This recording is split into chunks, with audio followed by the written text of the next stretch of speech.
시간이 5분 남았습니다. 우리 복음성가로 같이 은혜 받기를 바랍니다. 51장 부르겠습니다.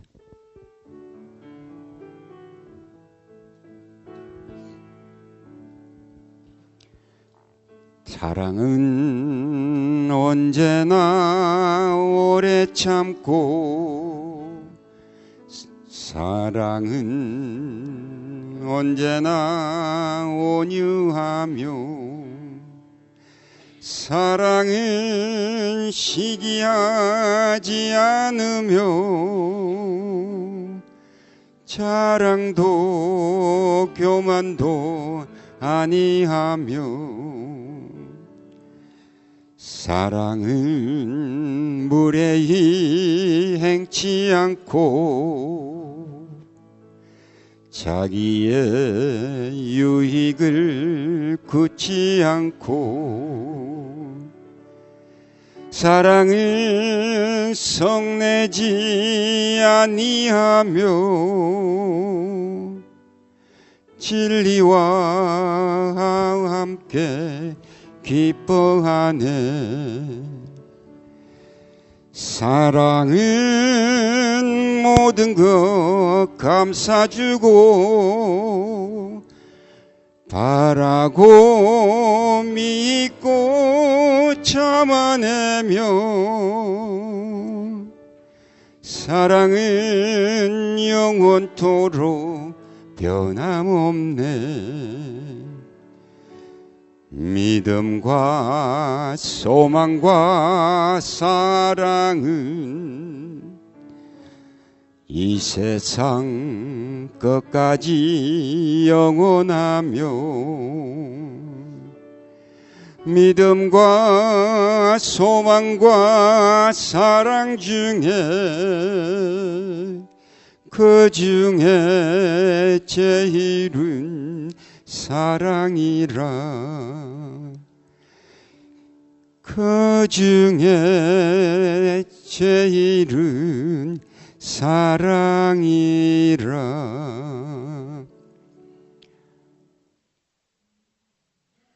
다 같이 일어나셔서 시작하는 찬미를 부르겠습니다.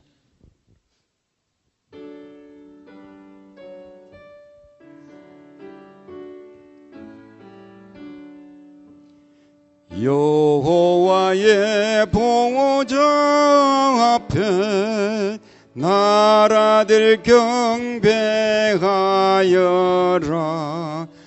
여호와는 오직 한 분 계신 줄을 알지어다.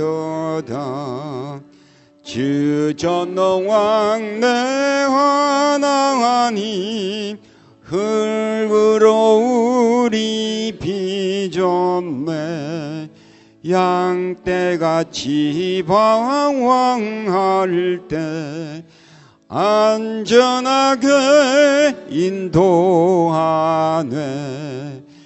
여호와의 높은 이름 우리 다 노래 부르세.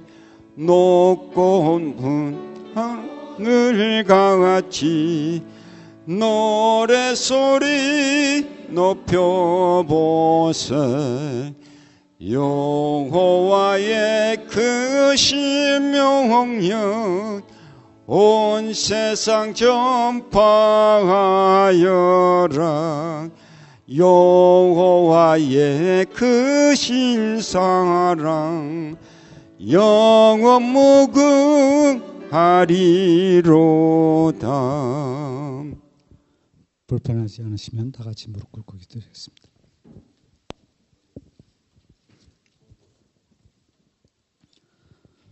하늘에 계신 아버지, 감사합니다.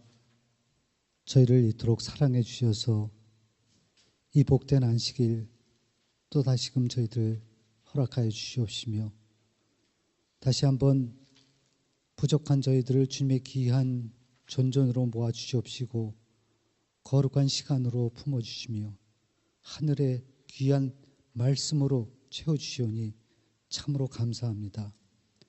저희들에게 끊임없이 다가오시고 하늘의 그 풍성한 은혜로 채워주시기를 원하시지만 그러나 그 은혜를 알지 못하고 또 힘짓지 못하고 사는 저희들을 주님 다시 한번 아시고 또 귀한 종 내외를 보내주셔서 하늘의 그 크고 놀라운 은혜를 다시 한번 깨닫고 바라고 구하며 힘입을 수 있는 시간을 허락해 주시오니 감사합니다. 아버지, 저희들의 만문을 활짝 열어주시옵시고 약속하신 주님의 성령님 오셔서 인도해 주심으로 인해서 다시 한번 저희 심령에 말씀의 은혜로 가득 채워질 수 있도록 도와주시옵시며 그것이 능력이 되어 우리 삶 가운데로 옮겨지는 그런 일이 있을 수 있도록 도와주시옵소서. 아버지, 귀한 종을 멀리서 불러주셨사옵나이다. 모쪼록 그 입술에도 또 생각과 그 모든 바라고자 하는 그 말씀 속에 주님의 성령님 함께해 주심으로 인해서 다시 한번 그 말씀이 참으로 능력으로 선포되고 또 능력으로 받아지는 그런 일이 있을 수 있도록 도와주시옵소서. 네 분, 목사님 네 분 이렇게 불러주시고 또 연약한 교회를 위해 채워주실 때 힘을 더해 주시옵시고 또 그 후에도 주님의 일을 이루나가신 모든 일에 넉넉함과 축복으로 채워주시옵소서. 아버지, 병약하고 연약한 당신의 백성들 일사옵나이다. 모쪼록 그들이 하늘의 위로를 받을 수 있는 그런 시간이 될 수 있도록 그들의 마음에 믿음을 더해 주시옵시고 또 혹 병약하여 치료를 얻을 수 있는 그러한 일이 주님께로부터 있을 수 있도록 주님 그들의 간절한 기도가 응답될 수 있도록 또한 도와주시옵소서. 아버지, 남은 모든 순서 속에도 함께 계셔 주시오며 또 저희들 이런 시간을 통해서 다시 한번 주님께서 베풀어 주시는 놀라운 은혜가 또 새 생명이 되살아나는 그러한 일이 있을 수 있도록 도와주옵시고 주님께 영광이 되는 시간이 되게 인도하여 주옵시기를 저희를 사랑해 주시는 우리 주 예수 그리스도의 이름으로 간절히 기도하옵나이다. 아멘.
성도 여러분 안녕하십니까?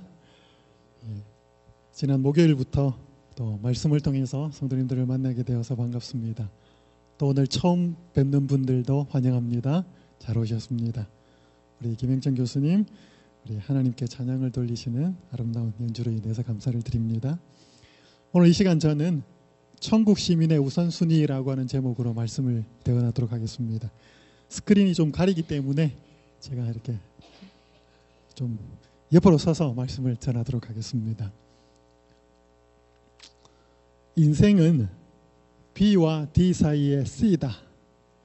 프랑스의 유명한 실존주의 철학자였던 장폴 사르트르가 한 말입니다. 여기서 B는 birth, 출생을 가리킵니다. D는 death, 사망을 가리킵니다. 그럼 C는 뭘까요? C는 correct? 예, 여기 C는 choice. 그래서 인생이 뭐냐? 인생은 출생해서 죽을 때까지 선택하는 것이다. 여러분 그림을 보고 계시는데 여기 지금 왼쪽으로는 많은 사람들이 가고 있습니다. 오른쪽으로는 한 사람만 가고 있습니다. 어떤 길이 올바른 길일까요? 이것만 봐서는 잘 모릅니다. 다수쪽으로 가는 것이 옳을 수 있고 혼자 가는 길이 옳을 수도 있습니다. 어쨌든 간에 인생은 중요한 선택들, 오늘 우리의 현재된 모습은 과거에 지금까지 해온 선택의 모습이고 결과고, 앞으로 일어날 뒤의 모습은 남아있는 기간 동안의 미래에 우리가 어떤 선택을 할 거냐에 따라서 우리의 모습이 또 달라질 것입니다. 오늘 저는 천국 시민은, 참 그리스도인은 어떤 우선순위를 먼저 두고 사는지를 좀 살펴보겠습니다. 제가 오늘 세 가지를 좀 살펴볼 텐데요. 첫 번째는 보물 이야기를 좀 하겠습니다. 하늘의 보화와 이 땅의 보물에 대해서 어떤 선택을 하고 사는지. 혹시 여러분 이 다이아몬드를 보신 적 있으십니까? 세계 4대 다이아몬드 중에 하나라고 알려져 있는 호프 다이아몬드입니다. 이 다이아몬드가 워싱턴 DC에 있는 자연사 박물관에 전시가 되어 있습니다. 제가 집에서 좀 가깝기 때문에 저에게는 좀 가본 적이 있습니다. 이 다이아몬드의 원석은 인도에서 농부가 밭을 갈다가 발견이 되어서 이렇게 아름답게 가공이 되었는데, 이 다이아몬드가 여러 소유주를 거쳐서 지금 자연사 박물관에 있는데요. 이 다이아몬드를 소유했던 사람들이 전부 다 불행해졌어요. 거의 행복한 사람이 없었습니다. 그래서 이 다이아몬드 별명이 하나 붙어 있습니다. 저주의 다이아몬드라는 별명이 붙어 있습니다. 이 다이아몬드를 소유했던 모든 사람들은 저주를 경험합니다. 그 이야기는 뒤에 좀 하도록 하겠습니다. 성경 마태복음 6장 19절에서 21절에 있는 말씀을 제가 읽습니다. 너희를 위하여 보물을 땅에 쌓아두지 말라. 거기는 좀과 동록이 해하며 도둑이 구멍을 뚫고 도둑질하느니라. 오직 너희를 위하여 보물을 하늘에 쌓아두라.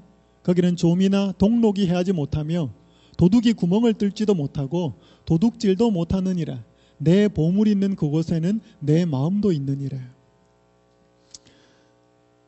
예수님께서 하늘 보물을 이야기하시기 전에 이 땅에 가지고 있는 사람들의 보물을, 그 당시 문맥의 배경에 의해서 그 당시 보물들을 망치는 세 가지 요소를 설명합니다. 첫 번째는 좀. 그럼 좀이 뭔지 아시죠? 옷을 상하게 하는 벌레입니다.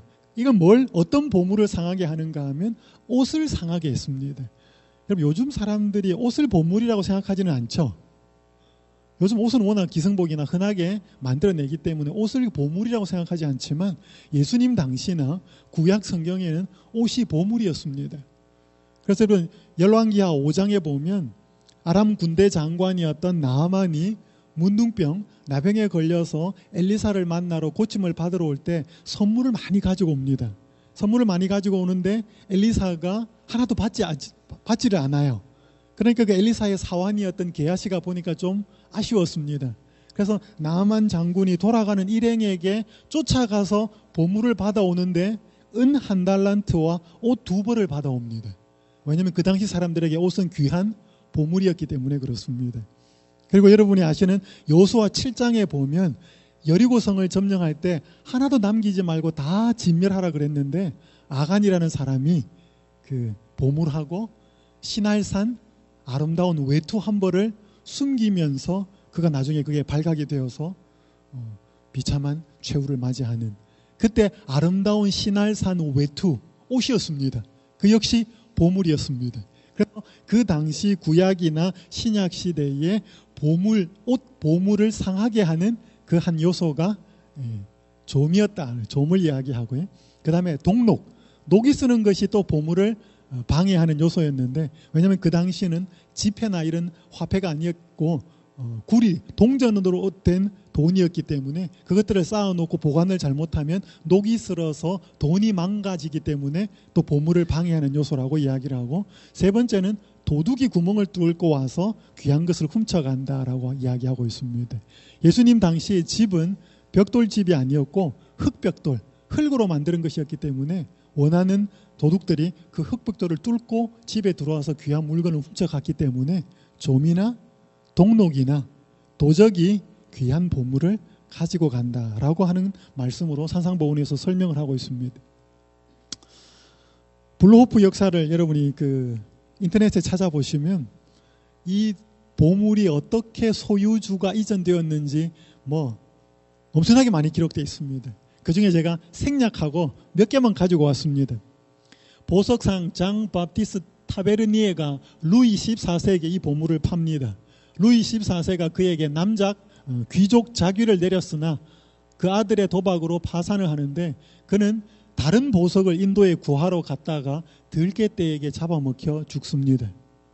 러시아의 이반 카니토프스키가 애첩에게 이 다이아몬드를 주었다가 다른 여자와 바람이 나서 애첩을 죽였고, 그는 다이아몬드를 빼앗은 후에 해외로 도주했다가 자살을 합니다. 한 네덜란드 세공업자가 현재처럼 45.5캐럿으로 깎았으나 아들이 훔쳐갑니다. 그러니까 그것 때문에 자살합니다. 1830년에 경매장에서 아일랜드의 은행가인 헨리 호프가 90만 불에 이 다이아몬드를 삽니다. 그래서 이 사람의 이름을 따서 호프 다이아몬드라는 이름이 붙었습니다. 호프 다이아몬드라 불리게 되었는데, 그는 경마를 하다가 떨어져서 죽습니다. 1908년에 오스만 제국의 황제 압둘 하미드 2세가 40만 불에 사서 아내에게 줍니다. 그러나 나중에 그는 아내를 찔러 죽였고 1년 후에는 황제 자리에서 폐위를 당합니다. 1911년에 네드 맥린이 15만 4천 불에 이 다이아몬드를 샀으나 아들이 자동차에 치여 죽습니다. 후에 맥린은 정신병원에서 사망했고 딸은 약물 과용으로 죽었습니다. 아내는 마약 중독자가 되었습니다. 이게 더 많아요. 훨씬 많습니다. 몇 개만 가지고 온 겁니다. 헨리 윈스턴만이 저주를 피했는데, 그는 미국 워싱턴 DC에 있는 자연사 박물관에 돈을 주고 기증을 했습니다. 돈을 받고 기증을 한 게 아니고 돈도 주고 다이아몬드도 주고, 그래서 지금 이게 다이아몬드가 자연사 박물관에 전시가 되어 있습니다. 여러분, 이 고가의 아름다운 다이아몬드 보석을 소유했던 사람들이 왜 행복하지 않았을까요? 이 다이아몬드를 소유했던 사람들이 이 세상에서 행복했을까요? 불행했을까요?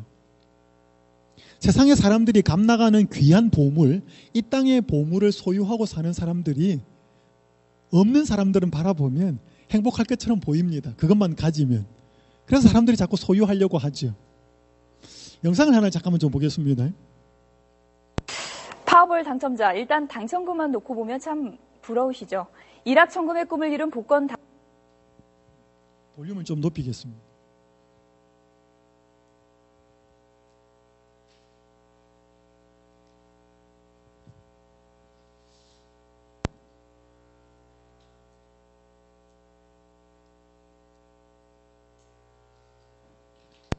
파워볼 당첨자, 일단 당첨금만 놓고 보면 참 부러우시죠. 일확천금의 꿈을 이룬 복권 당첨자들, 앞으로의 인생은 어떻게 달라질까요? 과거의 사례를 보면요, 복권 당첨자의 인생이 불행해진 경우도 무척 많았습니다. 행운일까요? 아니면 저주일까요? 박희정 기자가 보도합니다. 지난 2002년 파워볼에 당첨된 잭 휘트거가 받은 돈은 3억 1,500만 달러, 요즘 환율로 3,800억 원이 넘는 거액이었습니다. I just want to thank God for letting me pick the right numbers. 장밋빛 인생을 가져올 것만 같았던 복권 당첨. 하지만 불행의 시작이었습니다. 당첨금을 타서 돌아오는 길에 음주운전으로 단속되는가 하면 여러 차례 강도에 당했습니다. 손녀딸과 딸은 마약 중독으로 숨졌고 흥청망청 돈을 쓰다 결국 당첨금도 다 날렸습니다. 2001년 데이비드 에즈워드도 500억 원에 당첨되며 인생 역전에 성공했습니다. I never have to worry about the hotel room again. Will I have to pay for it? I never have to worry about that menu. Yeah, that's amazing. 하지만 모든 돈을 잃고 아내와도 이혼한 채 2년 전 외롭게 숨을 거뒀습니다. 아만다 클레이튼은 2008년 12억 원에 당첨된 뒤에도 불법으로 기초생활수급 혜택을 계속받다 결국 유죄 선고를 받은 뒤 이듬해 집에서 숨진 채 발견됐습니다. 사인은 약물 과다 복용이었습니다. 벼락 맞기보다 어렵다는 복권 당첨의 행운이 이처럼 비극으로 끝나는 경우가 적지 않습니다. 그래서 당첨자가 행복하게 사는 건 당첨될 확률보다 더 어렵다는 얘기까지 나오고 있습니다. YTN 박희찬입니다. 여러분, 이 마지막 기자의 멘트를 기억하십니까? 당첨자가 행복하게 사는 건 당첨될 확률보다 더 어렵다. 여러분, 미국에 가장 상금이 많다라고 하는 복권이 파워볼입니다. 이 파워볼에 당첨될 확률이 얼마냐 하면 어떻게 계산했는지 모르겠지만 여러분, 사람이 벼락에 맞을 확률이 70만 분의 1이래요. 어떻게 계산했는지 저도 모르겠습니다. 벼락에 맞을 확률이 70만 분의 1인데 벼락에 맞는 확률을 연속해서 7번 맞아야 된답니다. 이게 파워볼에 당첨될 확률이랍니다. 거의 불가능해요. 그래서 당첨이 되었는데 그 사람이 행복하게 살 확률은 뭐라고요? 그것보다 더 어렵다고요. 그 말은 복권에 당첨되면 불행해진다 이 말입니다. 그러니까 제가 여러분 한 가지 꼭 귀중한 당부를 하겠습니다. 절대로 여러분 복권에 당첨되지 마십시오. 복권에 당첨되면 불행해집니다. 여러분, 왜 복권에 당첨된 사람이 행복하지 않을까요?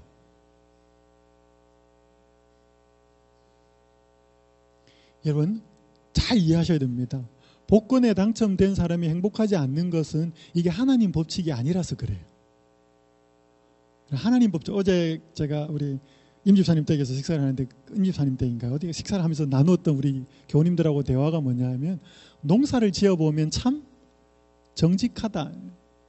농사는 봄에 씨 뿌리고 여름이나 계속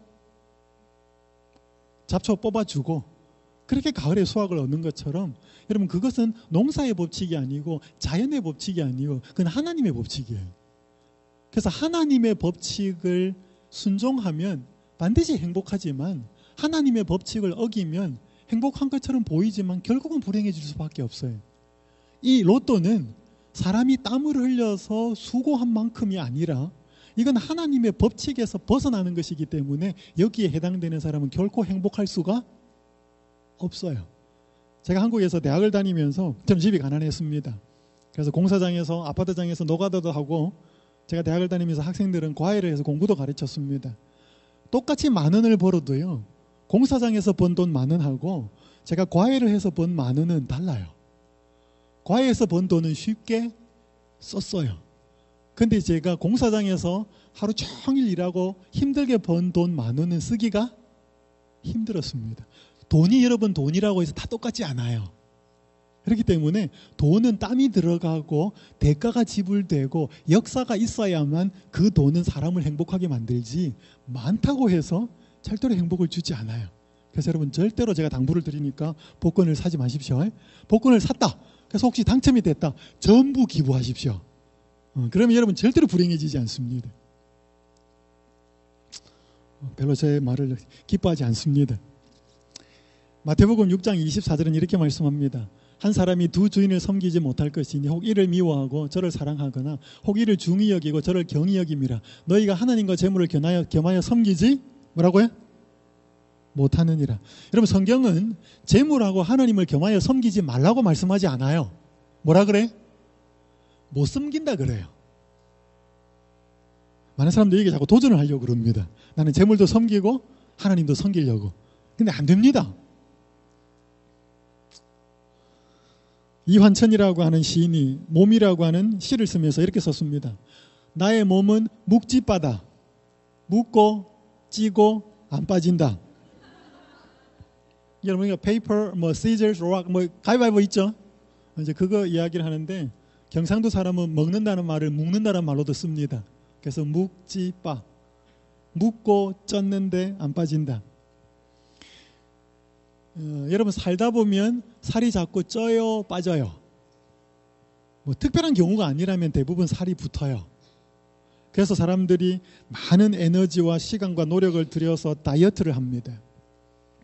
그런데 몸을 다이어트도 해야 되지만 오늘 우리의 삶을 다이어트 해야 될 필요가 있습니다. 우리의 몸이 자꾸 시간이 지나면 붙듯이 우리의 삶도 자꾸 욕심이 붙어요. 그래서 오늘 우리의 마음과 삶을 의도적으로 빼려고 몸을 다이어트 하듯이 마음을, 생각을, 삶을 다이어트 하지 않으면 우리는 세상 욕심이 자꾸 덕지 갖다 붙어져요. 여기 교회정원에 이런 말씀이 있습니다. 지금은 우리의 형제들이 그들의 소유를 늘리는 대신에 줄여야 할 때이다. 우리는 바야흐로 더 좋은 나라, 하늘에 있는 나라로 옮겨갈 것이다. 그러므로 우리는 이 세상의 거민이 되지 말고 살림살이를 가능한 줄여서 사는 방향으로 하라. 여러분, 저는 작년 1월에 미국에 왔습니다. 저는 공부를 하러 왔기 때문에 최소한 짐을 가지고 왔습니다. 저는 다시 한국으로 갈 것이기 때문에. 그래서 제가 워싱턴에 메릴랜드 주에 왔습니다. 올 때는 정말 간편하게 왔어요. 그러니까 교우님들이 침대도 주고 식탁도 주고 많이 줘. 저 집사람 여기 와 있지만 집사람이 또 사는 걸 좋아해가 막 사요. 저희 집에 지금 전 사택에 살고 있는데요. 제가 작년에 미국에 1월 달에 올 때보다 짐이 어마어마하게 많아졌어요. 여러분, 살다 보면 짐이 늘어요, 줄어요? 자꾸 늘어요. 미국은 또 집도 크잖아요. 자꾸 늡니다. 그래서 짐을 하지 않으면, 의도적으로 줄이기 위해서 선택하고 노력하지 않으면 자연스럽게 붙어요. 저기 가보니까 괜찮은 거 있고, 애가 있고, 또 누가 있다 보니 또 필요해서 가지고 오고, 자꾸 늘어납니다. 근데 오늘 우리는 이 땅이 우리의 최종 목적지가 아니라 우리는 하늘에 갈 사람이기 때문에, 이 땅은 잠시 거쳐가는 곳이기 때문에 여기가 영원한 삶인 것처럼 많이 채워놓고 살아서는 안 된다라고 하는 것이 하나님의 말씀이에요. 너희 보물을 어디에 쌓아두라? 하늘에 쌓아두라. 여러분, 하나님은 오늘 우리에게 하늘의 보물을 쌓아두라고 자꾸 말씀하고 계십니다. 하나님은 하늘에 헌금 많이 하라고 말씀하지 않으셔요. 하나님은 보물에 관심이 있는 게 아니에요. 하나님은 우리의 마음에 관심이 있습니다. 우리가 하늘에 보물을 쌓아두면 보물이 있는 곳에 우리의 마음이 가 있기 때문에 우리에게, 다른 말로 표현하면, 하늘에 보물을 쌓아두라는 말을 다른 말로 표현하면 하늘에 내 마음을 쌓아두라 이 말입니다. 그럼 어떻게 하면 우리가 하늘에 마음을 쌓아두고 보물을 쌓아둘까요? 오늘 제가 두 가지를 말씀을 좀 드리겠습니다. 자, 여러분, 오늘 이게 지금 달러도 있고 대한민국 원화도 있는데, 미국에서 대한민국 원화를 쓸 수는 없습니다. 이걸 뭐로 해야 되죠? 달러로 환전을 해야 됩니다. 여러분이 한국에 여행을 가시거나 고국을 방문하시면 미국 달러를 가지고 가셔서 여기서도 바꾸실 수 있지만 한국에 가서 은행이나 환전소에서 바꿔야 됩니다.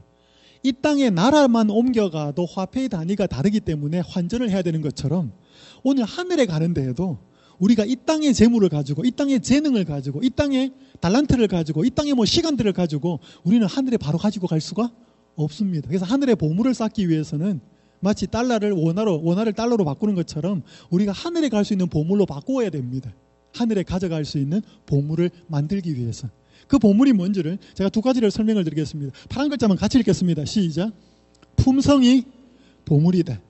뭐가 보물인지를 우리가 알아야 보물을 쌓을 것 아니겠습니까? 그리스도와 같은 품성의 형성에 이바지를 하는 모든 노력은 하늘의 보물을 쌓고 있는 것이다. 내가 어떻게 하면 예수님처럼 온유한 사람이 될 수 있을까? 내가 예수님처럼 어떻게 하면 오래 참는 사람이 될 수 있을까? 내가 어떻게 하면 사랑할 수 있는 사람이 될 수 있을까? 여러분, 이렇게 고민하고 애쓰고 기도하는 모든 우리의 삶의 노력은 하늘의 보물을 쌓고 있는 것입니다. 그리스도께서 당신 자신에 대하여 인자가 온 것은 섬김을 받으려 함이 아니라 도리어 섬기려 함이라고 말씀하셨다. 빨간 글자 같이 읽겠습니다. 시작. 이것이 그분이 이 세상에 계실 때에 하시던 일인 동시에 하늘에서의 그분의 일이다. 저는 이 말씀을 읽고 나서요, 제 생각이 완전히 바뀌었습니다. 예수님이 이 땅에 인간이 되셔서 오셨는데 뭐 하셨는가 하면 섬기셨어요. 제자들 섬기셨습니다. 발도 씻기고. 그럼 여러분, 예수님이 인간의 몸으로 오기 전에 하늘에 계실 때는 예수님이 뭐였습니까? 쫄병이었어요? 왕이었어요? 만왕의 왕이었죠. 그럼 예수님은 하늘에서 어떤 대접을 받으셨을 것 같아요? 대접 받으셨을 것 같아요? 섬기셨을 것 같아요? 섬김 받으셨을 것 같아요? 저는 그렇게 생각했습니다. 예수님은 이 땅에 오셔가지고 우리한테 모범을 보이고 하시기 위해서 섬기는 삶을 사셨다고 생각했고, 저는 하늘에 계실 때 예수님은 섬김 받으셨다고 생각했습니다. 근데 이게 뭐라고 그래? 섬기는 삶은 그분이 지상에 계실 때 하시던 일인 동시에 어디서도, 하늘에서도 그분의 일이었다. 와.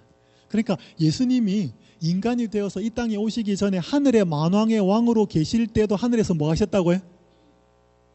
섬기셨다고요. 그래서 우리가 하늘에 가면 뭐 할까요? 우리 교인들이 예언이 저기 계시록에 있는 말씀을 펴놓고 하늘에 가면 무슨 노릇한다? 왕노릇한다. 우린 조선시대나 뭐 사극을 많이 봐가지고 왕노릇하면 대부분 군림하는 쪽으로 생각하는데, 성경의 왕은 어떤 분이? 섬기는 분이. 그 이 땅에서부터 예수님은 하나님의 은혜를 통해서 우리가 그렇게 삶의 모습으로 나타나기를 원하시는 거죠. 그러한 선택들을 하는 것은 하늘에 아주 귀한 보물을 쌓고 있는 것입니다. 브라질에 있는 리오데자네이루에 있는 한 이 홈리스 소녀가 신발도 없이 맨발로 걸어 다니고 있는 것을 본 한 연세 드신 노인이 자기가 신고 있는 신발을 벗어서 주는 장면이에요. 이게 이 모습이 너무 아름다워서 누군가 찍었어요. 그래서 이걸 인터넷에 올렸는데, 이 나이가 얼마나 됐는지 모르겠지만 별로 많이 되지 않는 이 아가씨가 너무 이 모습이 감동이 되어서 우는 모습이에요. 자기가 줄 것이 없는 여분이 없어서 어떻게 돕지 못하다가 이 어른은 자기가 신고 있는 신발을 벗어주는 거죠. 여러분, 이게 예수님의 모습입니다. 그리스도의 모습. 우리가 이 땅에 살면서 어떻게 하면 더 예수님 닮은 모습을 가질 수 있을까? 어떻게 하면 내가 안 좋은 상황에서도 화내지 않고, 어떻게 잘못한 사람을 대할 때도 온유하고 친절하고 부드럽게 할까? 내 성질 나는 대로 하지 않고 자꾸 이것을 생각하고 기도하는 사람이 뭐예요? 단순히 이 땅에 신앙생활을 하는 것뿐 아니라 어디에? 하늘에 보물을 많이 쌓고 있는 것이다 라고 생각하시면 됩니다. 그럼 보물 좀 쌓고 계셔요? 그냥 웃습니다. 자, 두 번째 보물입니다. 파란 글자 읽겠습니다. 시작. 사람이 보물이다. 사도 바울은 데살로니가 교인에게 우리의 소망이나 기쁨이나 자랑의 면류관이 무엇이냐, 그의 강림하실 때 우리 주 예수 앞에 너희가 아니냐, 너희는 우리의 영광이요 기쁨이니라 고 편지하였다. 이것이 그리스도께서 우리에게 노력하여 얻으라고 하신 보물이다. 데살로니가 전서에 바울이 야, 우리 자랑이 뭐냐? 우리 자랑은 예수님 재림하실 때에, 강림하실 때에 너희가 아니냐, 너희가. 예수님 이 땅에 재림하실 때 그 예수님의 영광스러운 재림을 맞이하는 성도들, 사람들을 보면서 뭐예요? 너희가 우리의 면류관이고 자랑이고 보물이다. 그렇게 바울이 고백한다라고 말씀하고 있는 것입니다. 여러분, 사람이 보물 맞아요? 오늘 여러분들한테 여러분 자녀가 보물 맞습니까? 여러분 자녀에게 여러분이 보물이잖아요. 여러분에게 여러분의 자녀가 보물이잖아요. 그 자녀에게 아낌없이 주잖아요. 그럼 질문을 드리겠습니다. 배우자도 보물이셔요? 제가 이 질문을 가끔씩 교회 가면 해보는데 네 하고 대답하는 분이 별로 없어요. 자녀가 보물 맞아요 하면 고개 뜨끈뜨끈하고 네 맞지요 그러는데, 배우자도 보물이지요 그러면 많이 생각합니다. 신혼부부들한테 물으면 배우자가 보물 맞아요 물으면 다 대답해요. 근데 10년 살고 20년 살고 오래 사시면 배우자가 보물 맞아요? 그냥 살아요. 그럼 배우자도 보물이에요. 보물이에요. 오늘 우리가 사람을 하늘에 가도록 하기 위해서 애쓰는 모든 선택과 노력은 하늘의 보물을 쌓고 있는 것입니다. 제가 올해 뉴욕 퀸즈교회 사경회를 하러 갔습니다. 사경회를 하러 갔는데 한 안식일에 그 뉴욕 퀸즈교회에는 덴탈랩을 크게 하시는 한 장로님이 계셔요. 그 직원이 50명이 넘는데 거기에 일하는 한 남자 집사님이 그 50명이 넘는 직원들 중에는 우리 재림 교인도 있고 아닌 분들도 있다 그래요. 제가 집회를 하러 갔는데 한 안식일에 남자 집사님이 안식학교가 시작이 되었는데 들어오질 않고 바깥에 서서 계속 조바심을 내면서 기다려요. 집사님 왜 안 들어오십니까? 그러니까 목사님 제가 기다리는 사람이 있습니다. 그래서 나중에 시간이 조금 되었을 때 7명의 남자가 왔어요. 그 사람들은 덴탈랩에서 근무하는 우리 재림신자 아닌 사람들이에요. 그래서 이제 안식일학교를 하고 이제 교과 공부 시간에 저보고 그 7분들을 만나달라고 그 집사님이 요청을 했습니다. 미리 이제 이야기를 했습니다. 그래서 이분들을 만나서 한 방에서 이제 대화 인사도 하고 자기 소개도 하고 하는데 제가 물었어요. 아니 그 우리 같이 일하는 동료 그 남자 집사님 뭐라고 하면서 오늘 교회에 와달라 그러던가요? 제가 물어봤습니다. 그랬더니요. 한 달 전부터 밥 사주고 일 대신 해주고 계속 그러면서 돌아오는 이 한 달 뒤에 있는 안식일에 한 번만 교회 가보세요. 한 번만 교회 가보세요. 물론 평소에도 그분은 참 친절하신 분이에요. 그러면서 자기들 소개도 하고 제 소개도 하고 또 질문도 받고 그래서 그 중에는 6명은 교인이 아니었고 1명은 나이가 제일 많이 드신 분이 순복음교회 집사님이었어요. 그러면서 제7일 안식일 예수재림교회에 대해서 가지고 있는 생각 또 궁금한 것 질문 그러면서 1시간 동안 저와 대화를 하면서 아주 좋은 시간을 가졌습니다. 그 남집사님 한 분이 자기 돈 들여가지고 식사해가면서 식사 사주고 그 사람들 일 대신 맡아서 해주면서 왜 그렇게 열심히 열렬하게 그 사람들 교회에 한 번이라도 데리고 오려고 했을까요? 왜 그 사람들에게 예수님을 알려주고 왜 복음에 대한 이야기를 자꾸 들려주고 싶어 했을까요?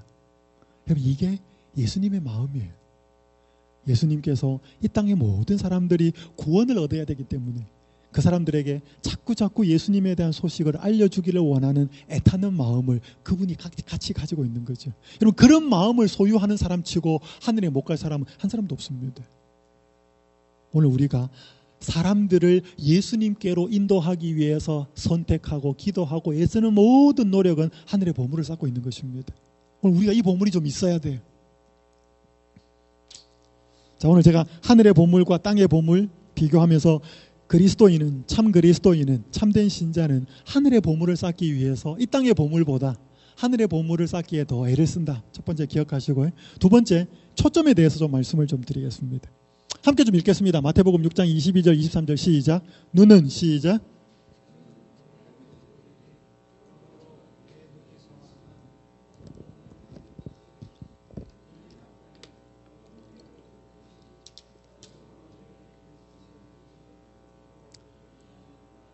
눈은 몸의 등불이니 그러므로 내 눈이 성하면 온몸이 밝을 것이요. 여기 성하다는 말에 헬라어가 하플로스라고 하는 단어인데요. 여러분 영어 성경에 보시면 이 단어는 싱글이라고 번역되어 있습니다. 그러니까 내 눈이 하나면 온몸이 밝을 것이요. 그래. 이 원어의 뜻이 그래요. 여러분 눈이 하나면 어떻게 돼? 장애인이죠. 눈이 두 개야지 정상인이죠. 근데 내 눈이 하나면 밝을 것이요. 그래. 여러분 이 하나라는 말은 초점을 이야기합니다. 여기 지금 사진이 2개 나와 있는데 여기 초점이 흐려요. 근데 이 초점이 맞으면 클리어하게 보입니다. 여러분 오늘 우리가 초점이 2개만 되면 어떻게 돼요? 계단 올라갈 때 위에 뭐 땅 건물 보고 위에 계단 올라가다 보면 어떻게 돼? 여기 보고 여기 보면 초점이 2개로 나누어지면 가다가 자빠집니다. 눈에 초점이 2개면 온몸이 성하지를 않아요. 그래서 여기에 눈이 나쁘다는 말은 이 단어는 원래 뭐 정상이 아니다, 약하다, 병들었다 이런 뜻이 있는데 이 본문의 문맥 속에서의 이 하플로스라고 하는 단어의 반대 개념이기 때문에 이 나쁘다는 뜻은 2개면 이런 뜻입니다. 눈이 하나면 네 온몸이 밝을 것이지만 눈이 2개면 몸이 어두울 것이다.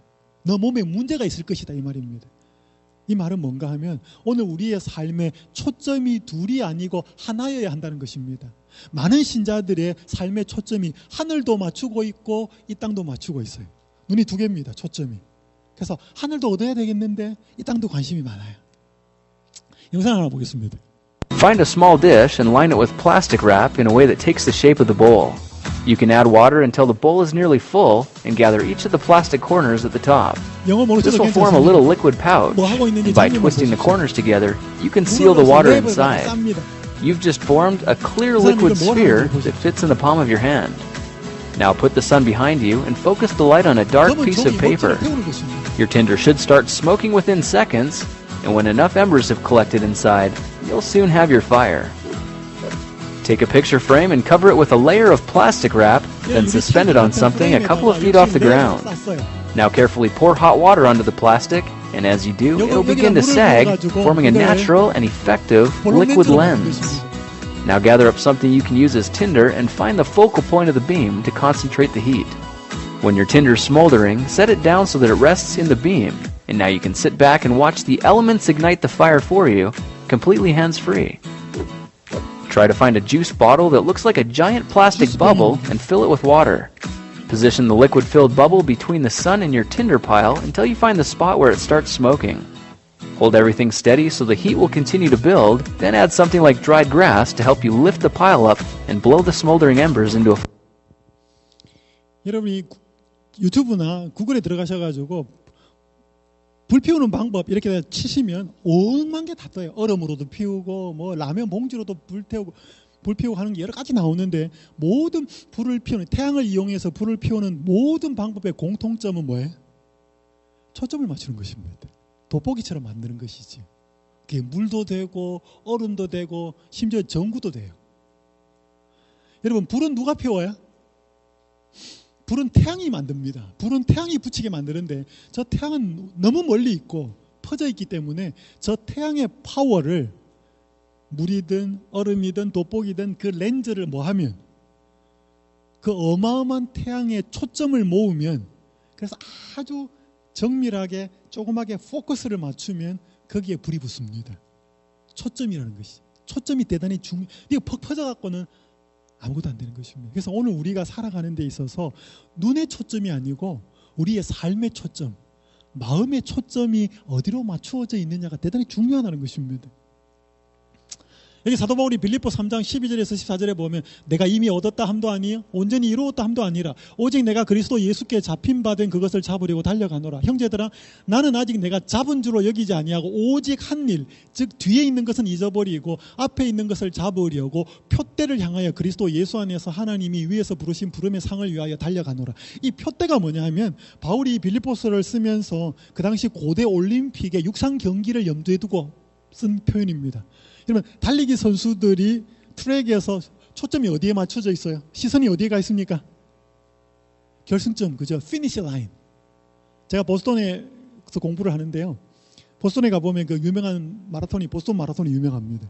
그래서 보스턴 마라톤의 최종 도착 지점의 도로인데 크게 엄청나게 큰 도로입니다. 거기에 한 줄 쫙 써서 뭐라고 적어있냐면 피니시라고 적혀져 있습니다. 거기에 들어오는 것입니다. 모든 육상 선수들이 달리기를 시작할 때 그들이 염두에 두는 마음의 초점은 어디에? 피니시 라인, 결승점이죠.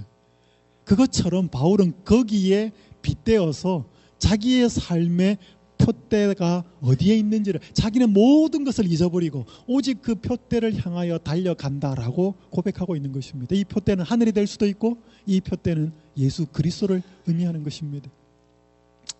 여러분 이 표대에 마음을 맞추고 사는 초점을 하나님에게 예수님에게 맞추고 사는 사람은 삶이 어떻게 되는가? 엘렌 G 화이트 남편이 제임스 화이트 몸이 좋지 않았습니다. 엘렌 G 화이트도 건강 때문에 많이 힘들고 자서전을 보면 엘렌 G 화이트 쓰러지는 경우가 너무너무 많이 나와요.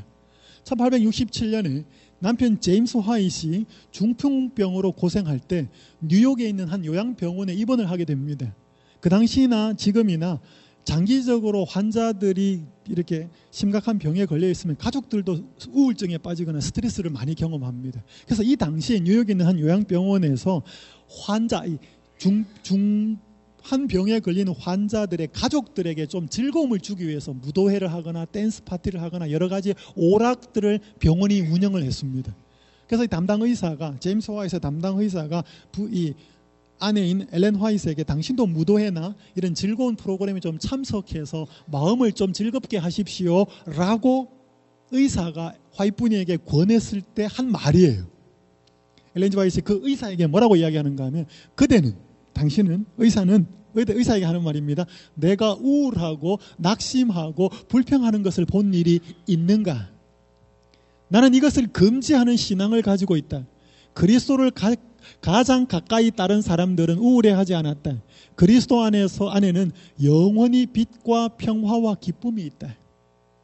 내 남편이 이렇게 중풍병에 걸려서 힘들어하지만 나는 그것 때문에 내가 우울해하거나 내 마음의 평안이나 기쁨이 사라지지 않는다라고 고백하는 것입니다. 왜? 초점이 어디에 맞춰져 있기 때문에. 예수 그리스도에게 맞춰져 있기 때문에. 여러분, 이것이 바로 예수 그리스도 안에 초점이 맞추어진 사람이 받는 축복입니다. 제가 작년 6월에 캐나다에 집회를 하러 갔습니다. 토론토에서 집회를 하고 시간이 좀 있어서 그 캐나다 민속촌을 가게 되었는데, 그래서 옛날에 캐나다에서 생활했던 사람들의 옛날의 모습을 보여주는데, 이게 제재소에 목공소 비슷한 데서 이 나무들을 깎고 옮기고 하는데 말을 이용했다 그래. 그래서 실질적으로 그 캐나다 사람들이 말 2마리를 가지고 그들이 어떻게 물건들을 옮겼는지를 시연을 하는 것을 보여주는데, 저는 딴 거에는 관심이 없었고 이 말들의 눈에 보면 이게 뭐예요? 말 눈에 눈 가리개가 있었습니다. 저는 이게 왜 있는지 되게 신기했어요. 근데 제가 나중에 확인을 해보니까, 이런 말 눈이 어디 붙어 있어요? 말은 여기 붙어 있죠, 눈은. 그러니까 우리는 눈이 앞에 있기 때문에 옆을 볼 수 없습니다. 근데 말은 눈이 여기가 모퉁이에 붙어 있기 때문에 앞도 보고 옆도 봐요. 말이 볼 수 있는 시각 각도가 130도가 넘는답니다. 여기도 보고 여기도 보고. 그래서 말은요, 달리거나 일을 하는데 바깥에 옆에서 뭔가 부시럭거리거나 이게 있으면 집중을 못 한대요. 그래서 여러분, 경마하는 말들, 달리는 말들 보면 전부 다 눈 가리개가 있습니다. 왜? 달리는데 옆에도 달리거든요. 그러니까 방해를 받으니까 이 옆쪽을 보지 못하도록 눈 가리개로 가려요. 한 곳에 한 방향으로 집중하도록 하기 위해서 옆에 있는 눈을 가리는 것이죠. 그래서 오늘 우리 그리스도인이, 우리 눈은 여기 붙어 있는 것은 아닌데 우리 눈은 여기 있고 마음의 눈을 가지고 하늘도 보고 자꾸 우리는 세상도 보고 이 세상에 어떻게 하면 괜찮은지, 또 안식일에 와서는 하늘도 보고 또 가면 우리는 자꾸 이렇게 살아요. 눈이 초점이 2개다 보니 우리의 몸이 건강하지 않는 것입니다. 갈등이 생기고 자꾸 염려가 생기고. 오늘 우리에게 이렇게 보면은 함께 좀 읽어보겠습니다. 시작. 세상을 향한 영혼의 창문을 닫고 하늘로 향한 문을 넓게 열어라. 오늘 우리가 안식일은 세상으로 향하는 문을 의도적으로 닫는 것입니다. 근데 우리가 예배만 드리고 가는 것이 아니라 내가 일주일 동안 어떻게 살았지? 우리의 마음이 얼마나 세상으로 나가서 내 마음이 흐트러져 있지 않는지 돌아보면서 다시 한번 우리의 마음의 초점을 하늘로 맞추는 선택을 하는 사람이 그리스도인이고 재림신자입니다. 2번째요. 3번째는 하나님 나라와 세상 나라에 대해서 말씀을 드리고 마무리를 하겠습니다. 그러므로 내가 너희에게 이르노니 목숨을 위하여 무엇을 먹을까 무엇을 마실까 몸을 위하여 무엇을 입을까 염려하지 말라. 목숨이 음식보다 중하지 아니하며 몸이 의복보다 중하지 아니하냐. 빨간 거 같이 읽습니다. 시작. 그런즉 너희는 먼저 그의 나라와 그의 의를 구하라. 그리하면 이 모든 것을 너희에게 더하시리라. 그러므로 내일 일을 위하여 염려하지 말라. 내일 일은 내일이 염려할 것이요 한날의 괴로움은 그날로 족하니라. 이게 여러분 산상보훈에서 마태복음 6장에 어떻게 보면 산상보훈의 결론이에요. 너희는 먼저 그의 나라와 그의 의를 구하라. 하늘의 보물, 땅의 보물. 2개의 초점, 하나의 초점. 어떻게 보면 2개 이야기를 계속하다가 예수님께서 결론으로 말씀하신 것이 하나님의 나라와 그의 의를 구하라고 하는 말씀이십니다. 여러분, 이 조지 쉐이라고 하는 유명한 사람이 처음부터 유명하지는 않았죠.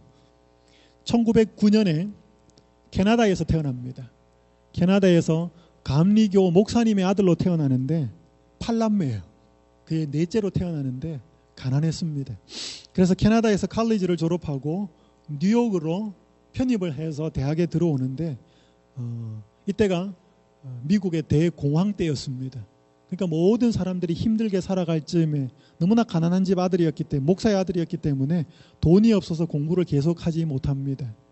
그러면서 보험회사에 취직을 해서 돈을 버는데 한 번은 라디오 방송국에 있는 어떤 한 사람을 통해서 우연히 라디오 방송 프로그램에 출연을 해서 노래를 불렀습니다.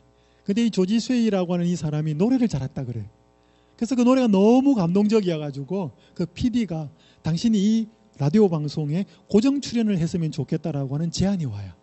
얼마나 기뻤는지 모릅니다. 가난한 이제 먹고 살 수 있겠다. 공부도 할 수 있겠다. 그러면서 너무 기뻐서 캐나다에 있는 어머니에게 편지를 씁니다. 그랬더니 어머니에게 답장이 와요.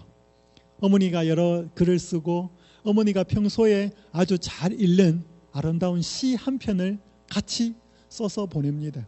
그때 이 조지 셰이가 그 어머니가 보낸 편지와 그 시를 쫙 읽어보는데 마음이 좀 뭉클했어요. 그러면서 눈을 감고 생각에 빠집니다. 오늘 내가 이 방송국 출연 제의를 받고 이렇게 기뻐하는데 내가 기뻐하는 것처럼 하나님도 이렇게 기뻐하실까?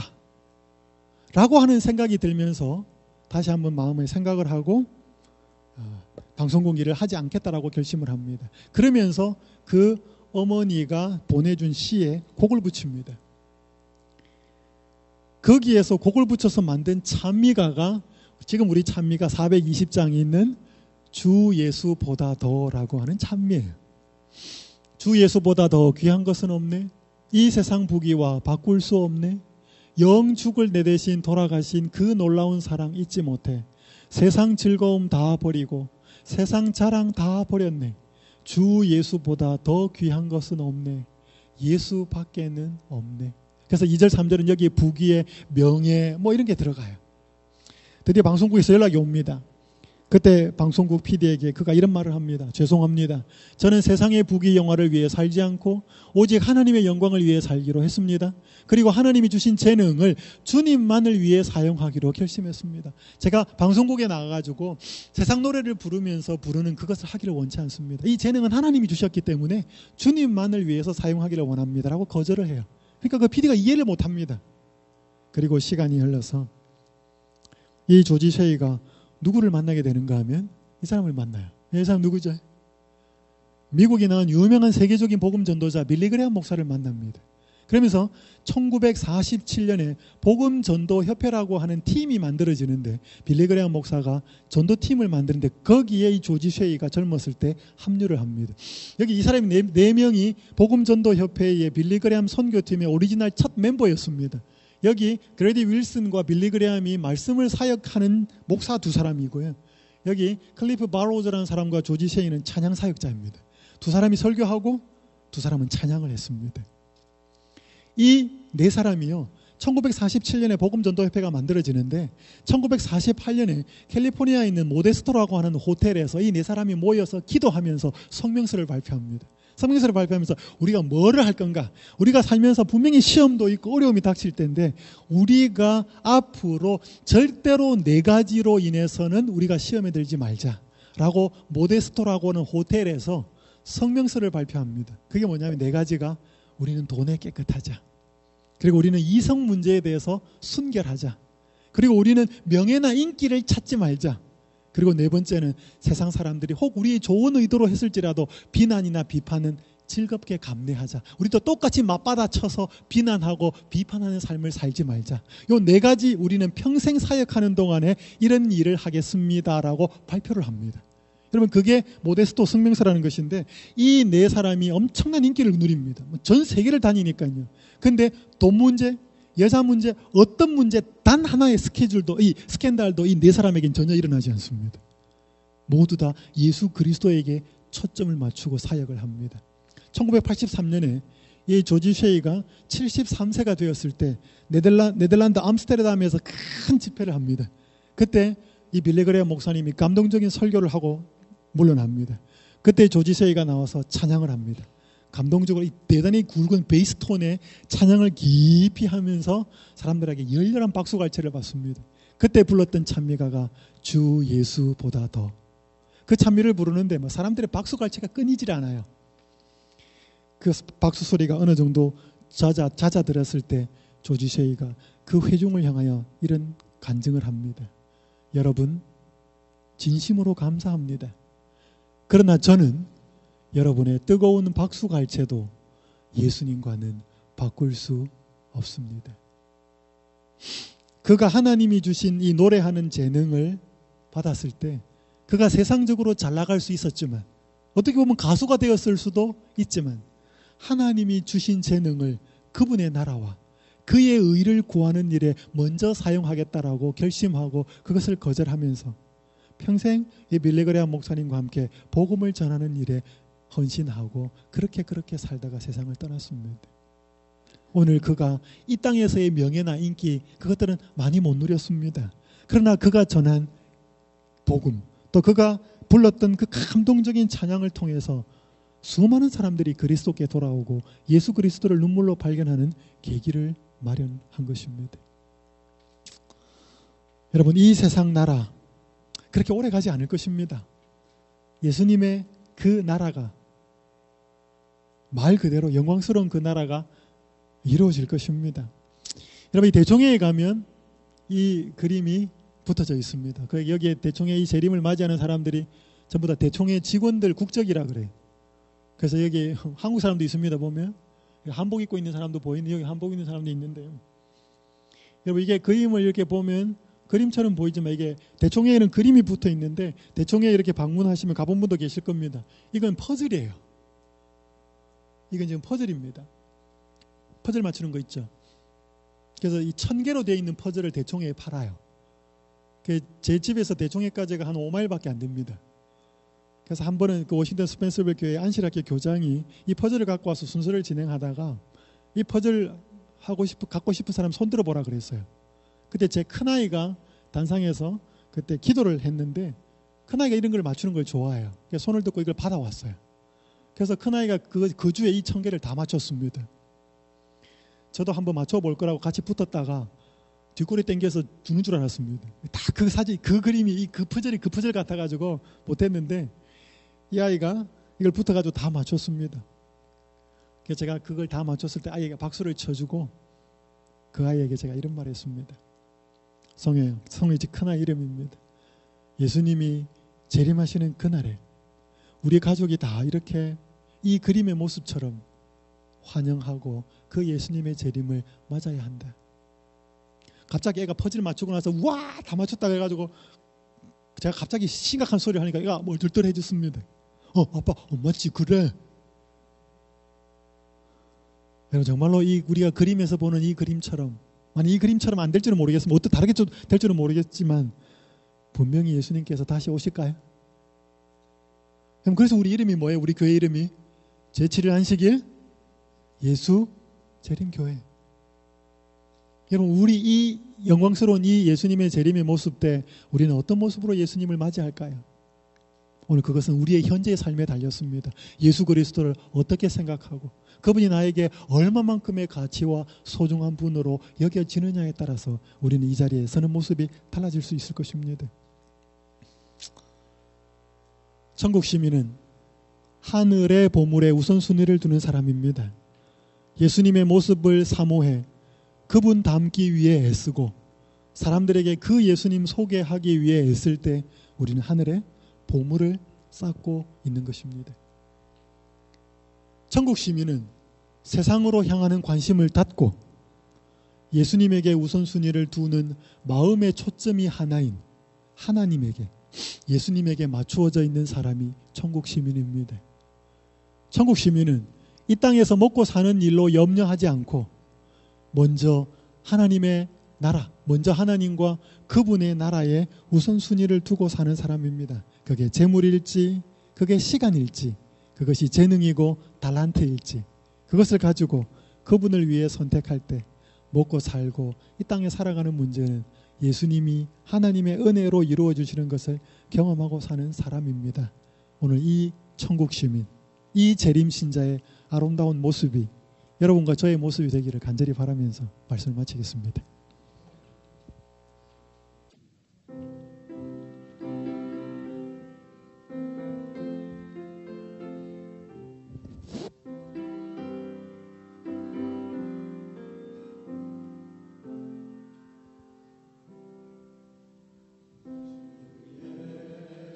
보다도 귀한 분은 없네. 이 세상 부귀와 바꿀 수 없네. 영축을 내 대신 돌아가신 그 놀라운 사랑 잊지 못해 세상 즐거움 다 버리고 세상 자랑 다 버렸네. 주 예수보다도 귀한 분은 없네. 예수밖에는 없네. 주 예수보다도 귀한 분은 없네.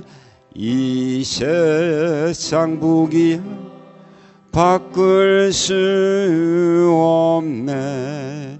이전에 즐기던 세상 일도 주 사랑하는 마음 뺏지 못해. 세상 즐거움 다 버리고 세상 자랑 다 버렸네. 주 예수보다도 귀한 분은 없네. 예수밖에는 없네. 주 예수보다도 귀한 것은 없네. 이 세상 행복과 바꿀 수 없네. 유혹과 핍박이 몰려와도 주 섬기는 내 맘 변치 못해. 세상 즐거움 다 버리고 세상 자랑 다 버렸네. 주 예수보다도 귀한 것은 없네. 예수밖에는 없네.